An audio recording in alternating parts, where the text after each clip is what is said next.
Hi friends, আমাদের জিজি kitchen হোমে সবাইকে স্বাগতম। আজকের রেসিপি আমাদের সর্ষে বাটা দিয়ে আলু আর শিমের তরকারি।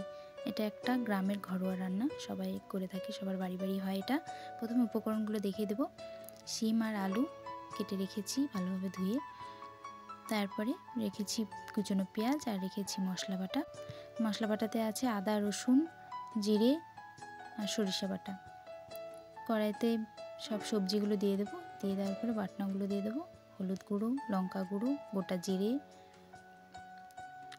তেল, লবণ দিয়েছি, এটা স্কিপ হয়ে গেছে। কুচনো পেঁয়াজ দিয়ে দিয়েছি, ভিডিওটা আমাদের স্কিপ হয়ে গেছিলো, তোমরা দিয়ে দেবে। ভালোভাবে দিয়ে ভালোভাবে নেড়ে চেড়ে মেখে নেবে। মেখে নেওয়া হয়ে গেলে একদম জল দিয়ে দেবে, সবজির একদম গায়ে গায়ে জলটা যেন হয়, তার পুরো সবজিগুলো একেবারে সেদ্ধ হয়ে আসবে।